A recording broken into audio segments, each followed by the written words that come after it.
My name is Mark Nelson. I'm an architect and developer evangelist at Oracle. I'm from Australia. I live in the New York area.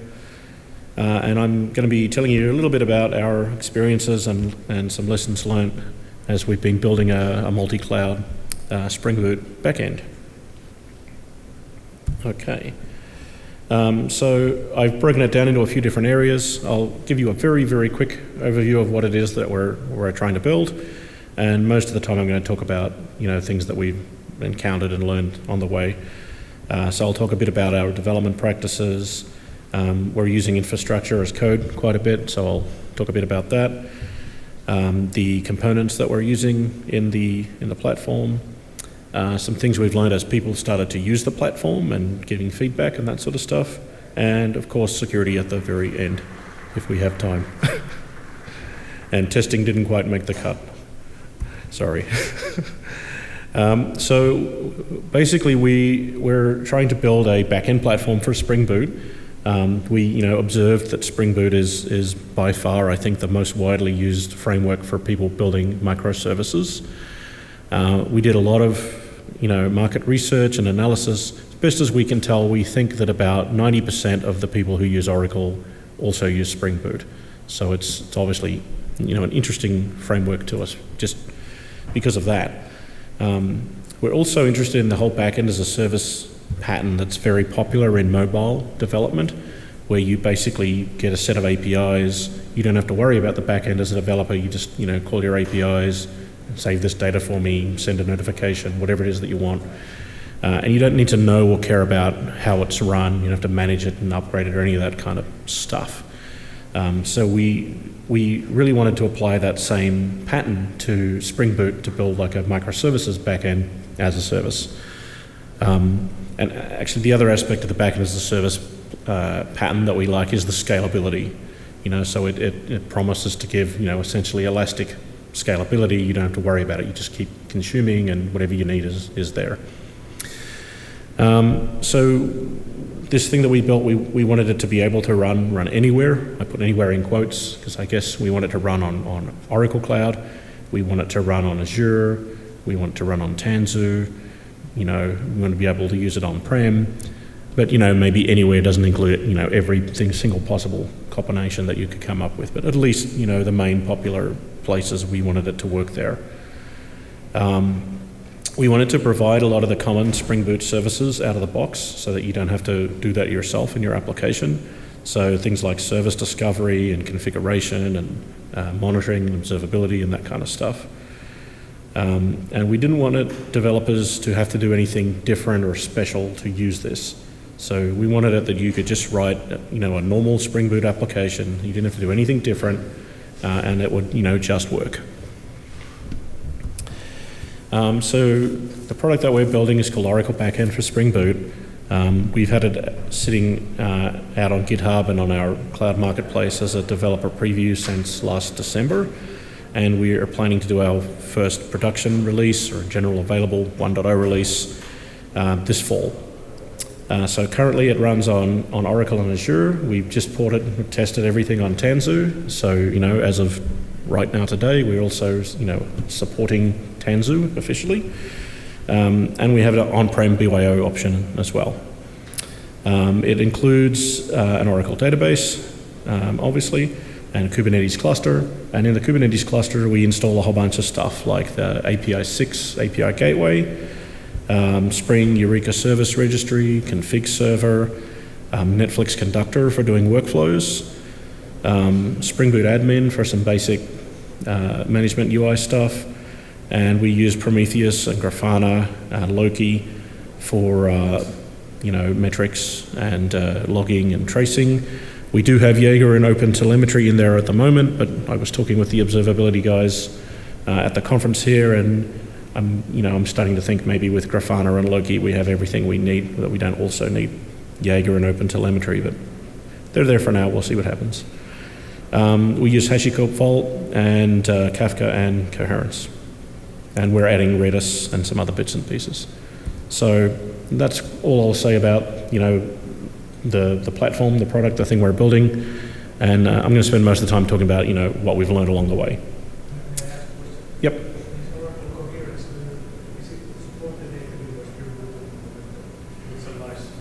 Yep. So the question was, is Oracle Coherence supported natively by Spring Boot with nice idiomatic stuff? Yeah, there is an open source project that we have, which is called Coherence Spring Boot, I think. You'll find it on GitHub, that provides starters and integration and all kinds of stuff. So, yep. Okay, so development practices, or how do we work? We have a smallish team. We're not like a huge organization. So we do try to have, what we call just enough process and lightweight tools. Jira is the standard tool in Oracle, but we chose not to use that, and we just use GitLab for our project management internally, and GitHub for stuff that's open source. We find that a lot, easier to deal with. Having worked with Jira for many years, I don't know, I'm still in therapy, I don't know about the rest of you, but GitLab's a lot easier. We do usually use Agile. I said Agile on purpose and not like Scrum. I'm a certified Scrum project owner or something, but we don't really use Scrum. We just use like a loose Agile kind of process. We don't really have sprints. We sort of plan on the releases. So, we try to do a release every month or something, and we're fairly, relaxed about the way that we do that. We try to stick to having short-lived feature branches. We sort of roughly use Git flow as our process, I guess. And we try to stick to principles like making the smallest possible change.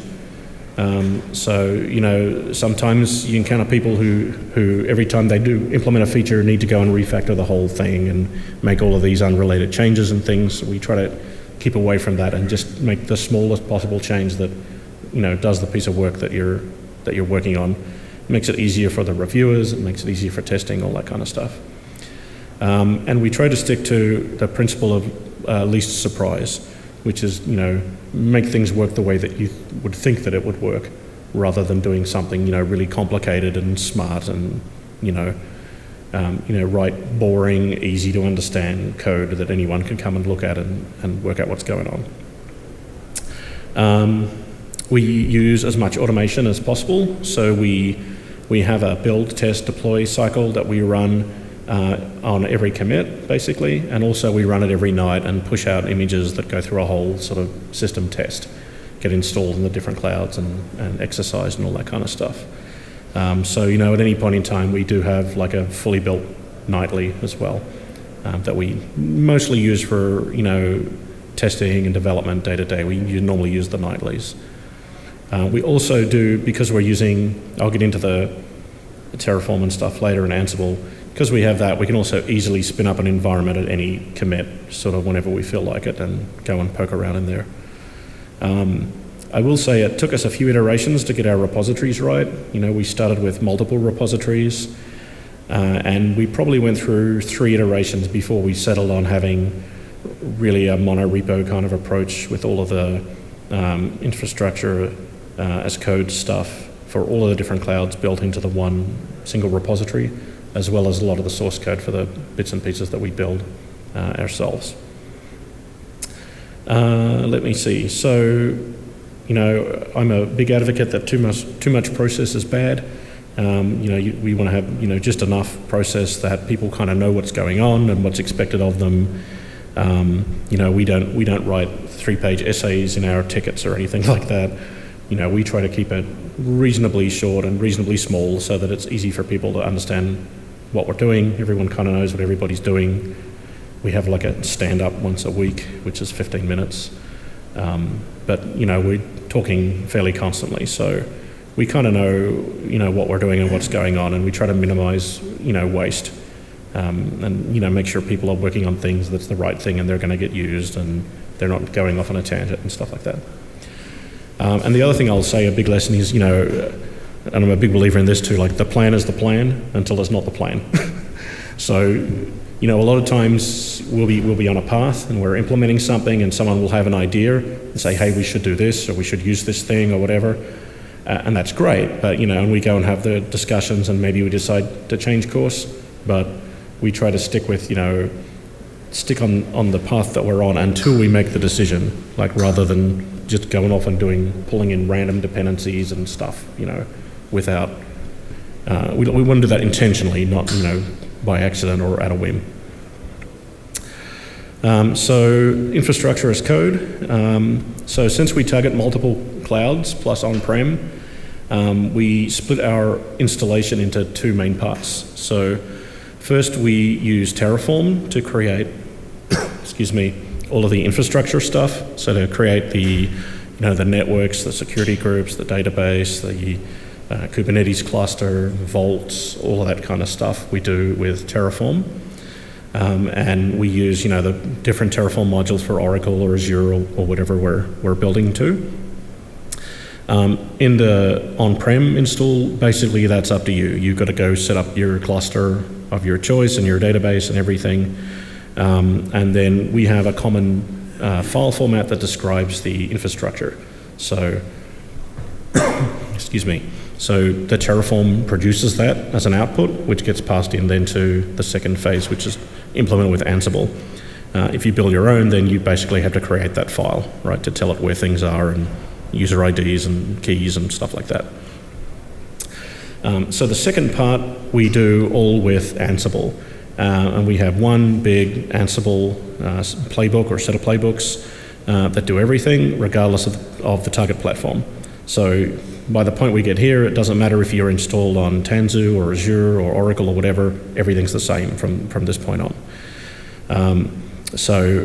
That runs through and installs all of the platform components, configures everything, builds images, whatever we need to do. Some lessons learned, I guess. Infrastructure is hard to get right. And even when you do get it right, you didn't get it right anyway, because people come along with some special case. So a couple of examples, we had everything working perfectly. We went and did some labs and stuff. And some of the people happened to be in a region that didn't have 3 availability zones, it only had 1, which never occurred to us that would happen, right? We assumed there would always be 3. And so everything, a lot of stuff broke because we had assumed we'd have availability by deploying things across the 3 and all that kind of stuff. Another good example is we'd assumed a certain kind of compute shape, right? And some people who had free trial accounts only had access to certain shapes and not other shapes. And the ones we've chosen, of course, they didn't have, so it didn't work. We learned that we need to build a lot of customizability into the Terraform stack because there's lots of these kinds of challenges and differences and things, even when we thought we had everything perfect and we tested it, we keep finding little differences that different people have. So making it customizable was a big thing for us.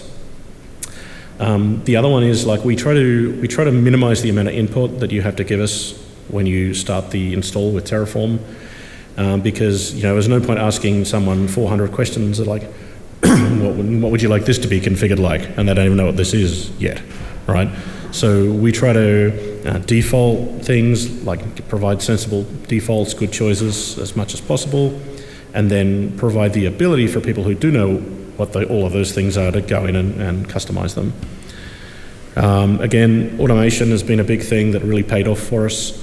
The project that I worked on before this was called Verrazano. I'm one of the 2 people who created that.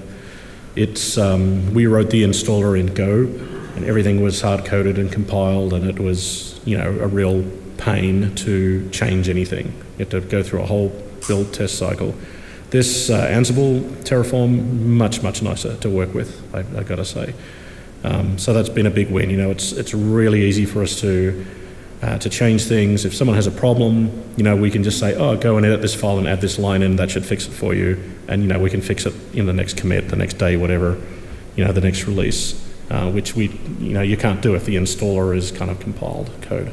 So that's been really good. So I'll spend a little time on the platform components. We installed several components into the platform, and we tried to provide the things that we thought that most developers would want or need, like a service registry, Spring config server, some workflows, some monitoring, that kind of stuff. And that has been a challenge. So, I guess some lessons learned, staying on top of the versions and the compatibility matrices is like a full-time job. Like, like every week you've got to be checking, is a new version of this out? Does this work with that version of that other thing that we have? And, again, automation has been a real savior there. Having lots of automated tests. It's really easy. Someone will just go upgrade something, like we upgraded like the version of Liquibase we were using, for example. All this stuff, completely unrelated, started breaking. We're like, what's going on? We don't understand. And it just so happened that there was like a bug in that one little version that it didn't work with Oracle, some feature of Oracle or something. So, making a tiny little change, having unexpected consequences all through the system is like a big thing. I know some of the worst things I've ever done in my career have been like single character commits, where I changed one character and like bad things happened. It's always the most innocent ones that cause the most trouble. So automated tests, really believe in that. We also found it's really hard to get everything to work together. And we had to go through lots of different combinations and configurations until we found like the magic formula where all the pieces would talk to each other and participate and be friends, and that's an ongoing thing. The other big thing we learned is, as things evolve, especially as the starters evolve, there's a tendency for people to, rename things, like sleuth became a micrometer, or change the name of a property from, A.B.C to C.A.B or something, or, put dashes instead of capitals, or, little things like that, which again cause unexpected consequences and confusion. So, a lot of time goes into trying to figure out when we're upgrading things, has anything changed, and do we need to go and update the way we configure stuff and all that kind of thing. We started on Spring Boot 2.7.8 or something, I think, and we're sitting around 2.7.10 or 12 now. In our main branch, we've just going through the process of upgrading to Spring Boot 3. So when we do our GA release, everything will be Spring Boot 3, basically. Obviously, people could still write apps in Spring Boot 2 and whatever you like, and it will run. But all of the platform components and everything will be on 3, and we would support or certify that Spring Boot 3 works, and 2, you're a little bit on your own. So that that has been an interesting experience. I don't know if people went to the Netflix talk the other day about migration. That was interesting. I think everything that he mentioned, we had suffered the same pain. Would have been nice to have seen that talk, a month ago. But at least I felt good that we found the same problems that they found, so that was kind of nice. The other thing we're doing is changing our default to use native image, and then to fall back to JVM if there's any problems with the native image compile. I've got a slide on that later. So, we didn't expect the migration from 2 to 3 to be very difficult. We thought it'll mostly be testing and that sort of stuff, maybe a little bit of fiddling. And it kind of worked out that way. I have to say it wasn't that hard. I was pleasantly surprised. And most of the things that were actual work was trying to figure out how to configure things and what had changed with the newer versions. And making sure that, all the versions that we picked worked with each other and that sort of stuff. We've also started making Spring Boot starters for common technologies. So my team is writing them for the database, so things like connecting to the database, using connection pooling, using authentication, encrypted connections, using it as a JMS provider, and so on. The coherence team have starters to use, coherence by just injecting it. The OCI, our cloud team, are writing starters for things like the streaming servers and so on, right? All the normal sort of stuff. So that's been an eye-opener too. We're doing it because we're trying to make it easy for developers to access services and to have consistent configuration, apply best practices, and provide idiomatic, annotation-based injection and all that kind of stuff. I think the biggest lesson we've learned is, versioning is really hard, and I'm sure nobody's surprised to hear that. I think maybe we did the wrong thing. Like, we aligned our versions with the Spring Boot versions. So we have like a 3.1.2 starter and a 3.1.1 starter and a 3.1.0 and so on, which means like it's a lot of work maintaining them all the time. So I kind of wish I hadn't done that, but they're in Maven Central now and you're not allowed to change anything, so kind of stuck with it. The other thing, the auto config and injecting was interesting. We in one of the starters, the one that we used as a JMS provider, I used a different key. Like, I didn't use Spring Data Source as the one where you'd want to connect to your queues. I introduced a new one called like Oracle Queuing or something. And that all worked totally fine until we got to a point where we had multiple data sources for different things, and all of a sudden it was finding the wrong, like we kept getting all these weird errors about you trying to connect to the database with a null connection URL. And like, we couldn't work out what was going on. We went and hard-coded the config in a bean and everything worked fine. We tried to read it from the properties, nothing worked. And eventually we figured out it was the starter, like it was finding the wrong configuration and injecting the wrong data. So that was interesting. And again, it comes back to the principle of least surprise. I'm going to change that to use Spring Data Source by default and have a parameter that says, if you want to use a different data source, which one is it, right? Because that will provide some flexibility, but it will hopefully do what you would expect it to do rather than something kind of weird and unexpected. The other thing we did is we made the starters as small as possible so that you can pick and choose exactly what you want and you don't have to get the whole thing. One of the other talks, I can't remember, someone was talking about a similar thing of making the breaking down the starters into smaller ones. So I think that was a smart move. Let me see. So we're using Spring Native by default. It has a number of advantages. I'm sure you've heard in other talks: smaller image size, faster startup, which is also good for scaling on demand because you can start more instances very quickly, and lower energy consumption. Like, it doesn't use as much power, so you pay less. It's better for the environment, all that kind of stuff. Some lessons learned. I think the biggest one is to stay on the well-worn path. I don't know if any of you have played with Graal native image compilation before, and if you've done anything more than like the most basic like system out print line, you have to create all these hints and configuration, and it's like a lot of work, right? Or you've got to run it and let the agent figure out what's going on. And the Spring team have done all of that together with the Graal team. They've worked all of that out together and done it, for us. So I would say, totally take advantage of what they've done and don't, deviate too much from that because it's quite painful to do it yourself. Another thing I guess we've learned is if you plan to, this is like testing and security now, if you're planning to use native images for all of those good reasons, you want to start building native images from day one, because otherwise you're going to get like to the day before you go to production and you're going to find something doesn't work in native image. And you're gonna be in trouble, right? So the sooner you start building them, the better.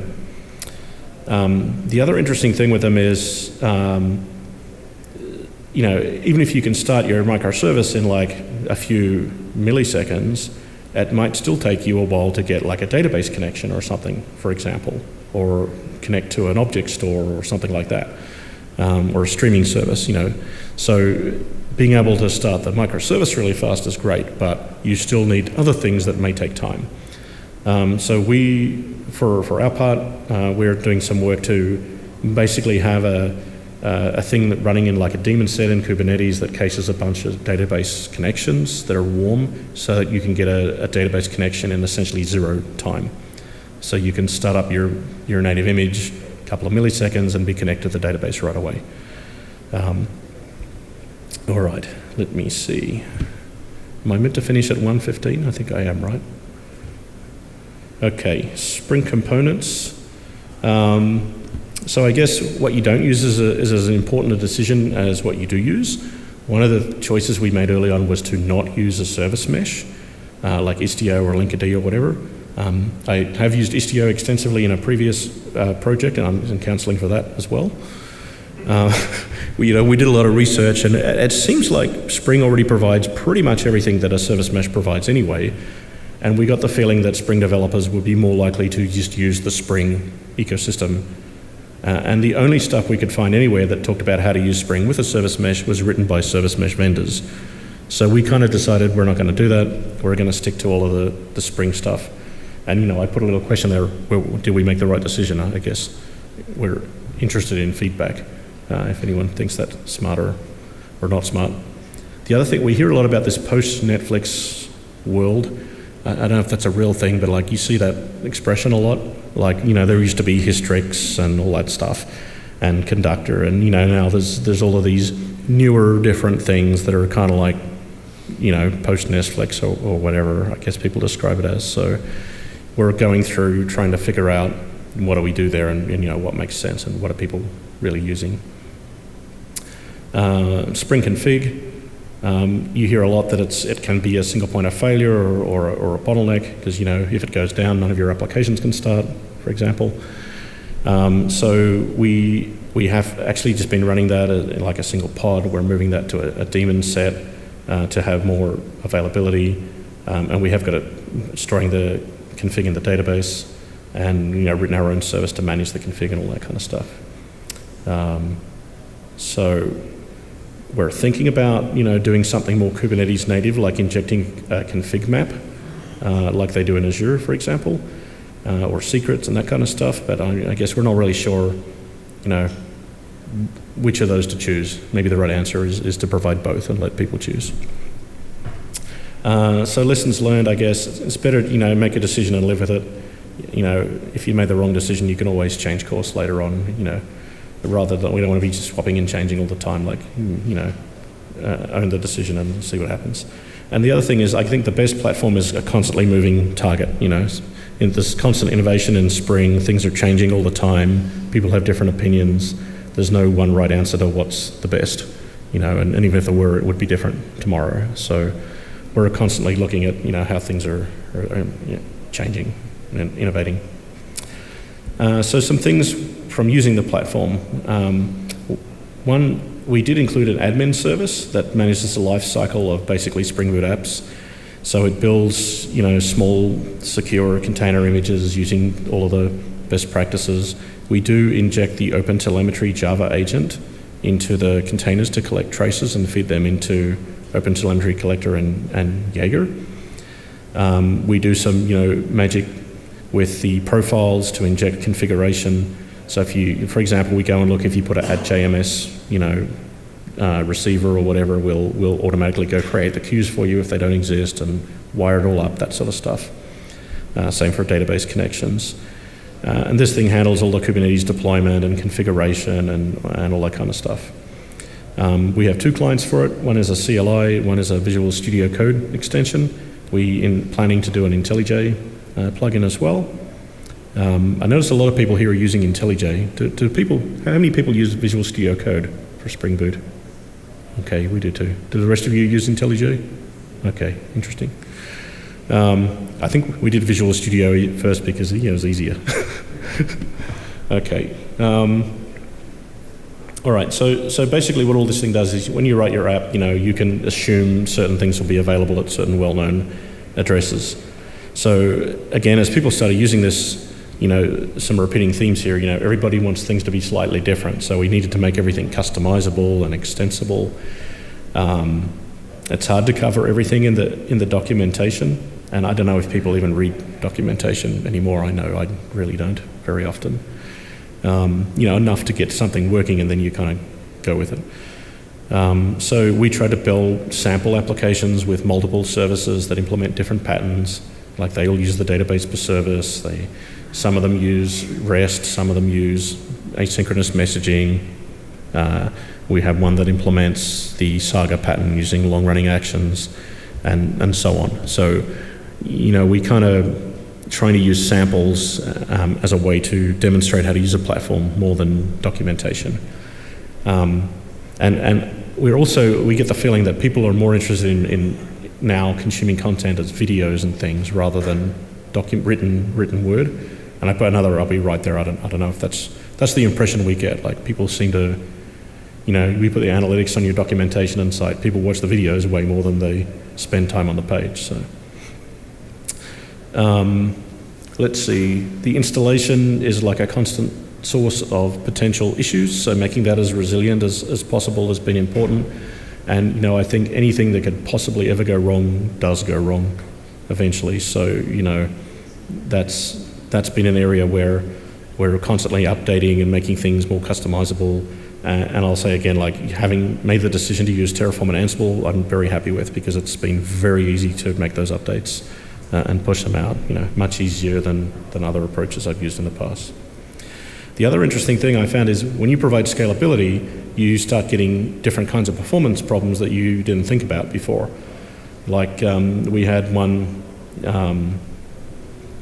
customer we're working with, we're running multiple microservices, let's say like 100 or so. Each one of them had multiple instances running, let's say 10. And each one of them had multiple database connections. So all of a sudden you've got like 10,000 database connections open, and you know, maybe your database will only support 8 or something, I don't know. So, you know, you start finding these new kinds of problems, and you know, how do you deal with these problems? Basically, you're just moving the problem around, right? You can make it really scalable and get better performance, but the bottleneck will show up somewhere else where you maybe didn't expect it. And you know, the more you scale, the more these problems just keep popping up out of the woodwork. Okay, so security. You notice I left security to the last slide too. That's not on purpose or anything. But we took a multifaceted approach to security. So, you know, thinking about things like the security, you know, the supply chain security, where do we get images from? How do we, you know, we build everything from scratch and all that to make sure we know what's in there. You know, we check the licenses, we scan for vulnerabilities every day, all that kind of stuff. Having secure by default configuration, which I will say we didn't have from day one in our developer, you know, preview version. We had HTTP, not HTTPS and stuff like that. But as we move towards production, we're making everything secure by default. We use strong encryption everywhere. Authentication, RBAC inside the Kubernetes cluster, secure storage of the data at rest, encryption of the data in movement, minimization of the attack surface has been a point of contention, I guess, with some of our team.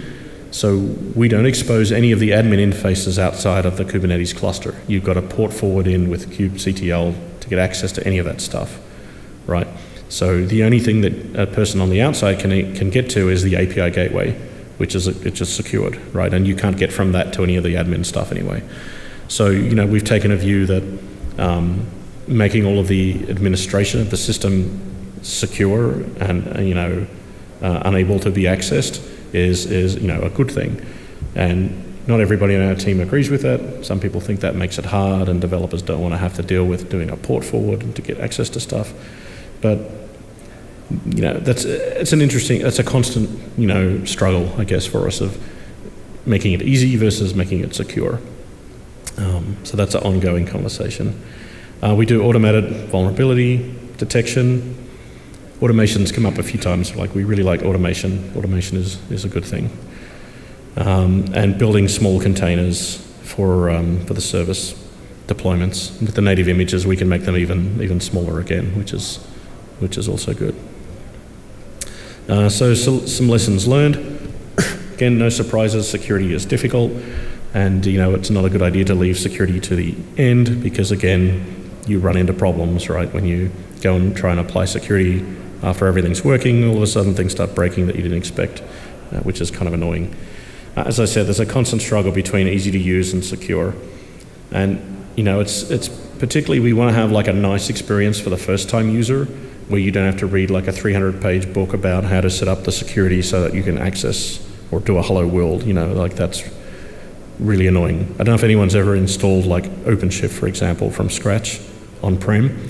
That's like literally like, there's like 400 steps, it takes forever, you know, and you've got to know how to, you know, write a disk image, you know, and then boot from a TFTP server and get the disk image and all that. Like, it's really low-level stuff through to all the way, you know. We didn't want to have that kind of experience. We wanted to be like, you know, answer 2 or 3 questions, click on a button, have a coffee, everything works. and away you go. And the hard thing there is like, you know, how secure do you make it? Like if you have a relaxed security so that it's easy for the first-time user, then the concern is, you know, they might get into bad habits and it finds its way into production, something bad happens, it's on the TV, everybody's upset, we don't want that. So I will say, I don't know that we've come up with the right answer yet, there's like a balance, but we spent a lot of time thinking about that question, ease of use versus security. Oracle's official position is security is more important, ease of use, who cares? But you know, we're trying to strike a balance, a little bit more friendly balance. The other thing I'll say, I think there is such a thing as too much security. Like you can go nuts and have all this layers and layers of security, and we do believe in defense in depth, but like, you know, you can go too far. You need to make it, you know, as secure as it needs to be, and then, you know, stop.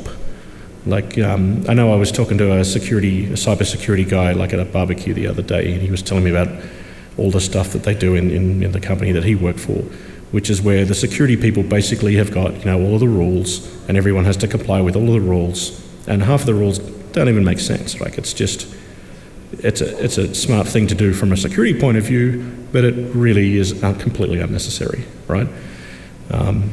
So I'm a big believer in that, like pragmatic as well. Like you've got to strike a balance, do just as much as you need to be secure and safe, and then, you know, stop.